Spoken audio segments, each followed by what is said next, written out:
Good day, grade 10s. I am your host for Business That is Tutor, and today we will be looking at criteria for successful team performance. Did you know that working as a team can be beneficial for businesses, although businesses must ensure that they create an environment that enables teams to work effectively?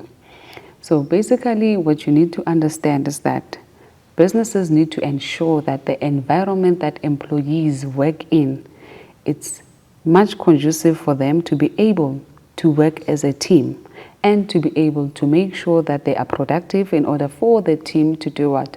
To make sure that it achieves business goals, of which one of them is to make a profit. Now let's look at the lesson objectives. At the end of the lesson, you should be able to describe the criteria for successful team performance. Assess yourself against the criteria for successful collaborative team performance. You must also be able to evaluate the criteria for successful team performance from given case studies or scenarios and make recommendations for improvement. Now, let's look at our concept map. So obviously our concept map has to do with what is it that the lesson is going to cover, or what are the subtopics that we are going to unpack during this lesson. Firstly, we'll look at the criteria for successful team performance, followed by assessing yourself against the criteria for successful team performance, and lastly, we'll look at the evaluation of criteria for successful team performance. Now, let's look at the pre-knowledge. With the pre-knowledge, this is the knowledge that you should be knowing prior to us starting today's lesson. You must know the benefits of good teamwork. You must know ways in which businesses can create an environment where teams can operate effectively. You must know the factors that can influence team relationships. Now let's look at the pre-knowledge practice. Now we are testing your pre-knowledge. The question says, outline the benefits of teamwork. Teamwork can create strong relationship among employees, which in turn leads to better communication within a team.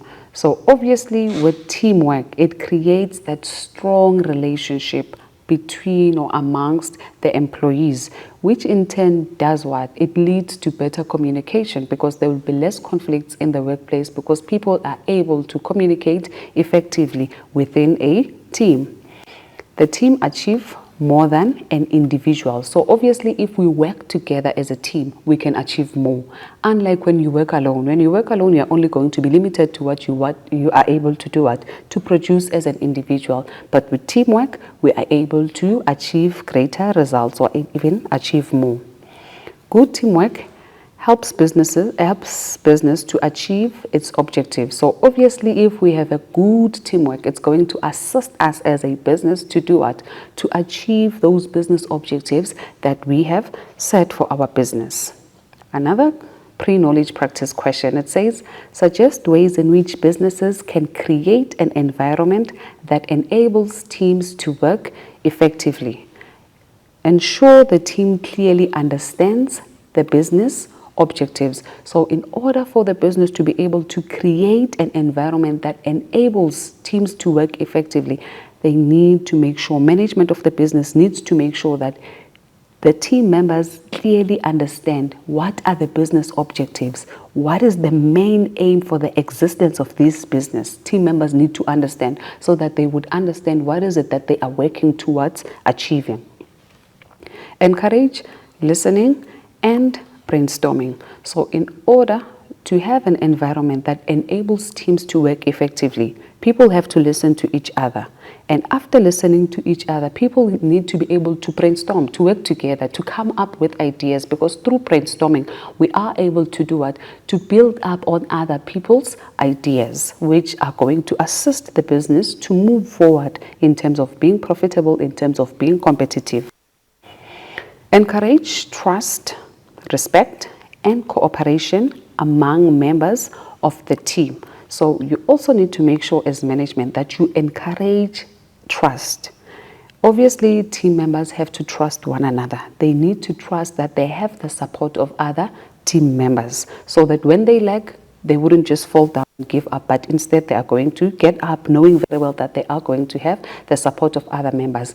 Encourage cooperation, encourage working together so that people would understand that if they work together, there's more to achieve at the end. Encourage the culture of respect, that we need to respect one another despite our differences, because the main aim of having employees in the workplace is to make sure that they do what? They achieve the common goal of a business. Now, let's look at the new words and language that we are going to come across when we are busy with our lesson.